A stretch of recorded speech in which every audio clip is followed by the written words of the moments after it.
যখন হচ্ছে মানুষের মৃত্যু হয়, যখন মাটি দেওয়া হয়, মাটি দেওয়ার কোনো কি দোয়া টোয়া আছে?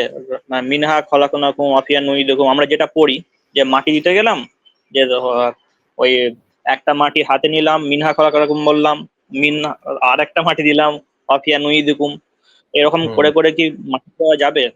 কি পদ্ধতিটা কি দোয়া আল্লামা পড়তে হবে? আলবানী রহমতুল্লাহ আলাই, আল্লামা আলবানী রহমতুল্লাহ আলাই এই হাদিসটি উল্লেখ করেছেন আহকামুল জানায়েজে, এবং বলেছেন যে মানুষ যখন মাটি দিতে যায় তখন অনেক মানুষ আছে যে প্রথম যখন খাবল মাটি দেয় তখন বলে কি মিনহা খালাকনাকুম, দ্বিতীয় খাবল যখন মাটি দেয় তখন বলছেন ফি ও মিনহা নুঈদুকুম, তৃতীয় খাবল যখন মাটি দেয় তখন বলেন ওয়া মিনহা নুঈদুকুম তারাতান উখরা ওয়া ফিহা নুঈদুকুম তারাতান উখরা।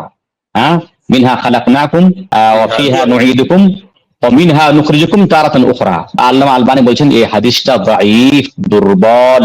জি, সুতরাং মাটি দেওয়ার পরে বা মাটি দেওয়ার সময়তে কোনো দোয়া নেই, কোনো দোয়া নেই। হ্যাঁ, মাটি যখন সম্পূর্ণ হয়ে যাবে, যখন দাফন করা সম্পূর্ণ হয়ে যাবে, তখন প্রত্যেক ব্যক্তি মৃত্যু ব্যক্তির জন্য ইস্তেগফার কামনা করবে, তার ক্ষমার কামনা করবে। আল্লাহ নবী বললেন সেই হাদিসে ইস্তাগফিরু লিআখিকুম, এই কথাটা আল্লাহ নবী তখনই বললেন যখন মাটি দেওয়া সম্পূর্ণ হয়ে গেল। মাটি দেওয়া সম্পূর্ণ হয়ে গেল, লোকেরা সেখানে ছিল, আল্লাহ নবী বললেন তোমরা তোমার ভাইয়ের জন্য ইস্তেগফার কামনা করো বা প্রার্থনা কামনা করো বা তার জন্য ক্ষমা কামনা করো, কারণ যে তাকে এখন জিজ্ঞাসা করা হচ্ছে। সুতরাং আমরা যখন মাটি দিয়ে ফেলবো শেষ করে তখন আমরা বলবো আল্লাহ মাগফির লাহু ওয়ারহামহু ওয়াআফিহি ওয়াআফু আনহু আল্লাহুম্মা সাব্বিত আকদামাহু বিল কওলি সাবিতে। এবং যদি আমরা আরবিতে না বলতে পারি তাহলে আমরা বাংলায় বলবো, উর্দুতে বলবো, ইংরেজিতে বলবো যে হে আল্লাহ আমার ভাইকে ক্ষমা করো, হে আল্লাহ আমার ভাইকে ক্ষমা করো, আল্লাহ আমার ভাইকে ক্ষমা করো।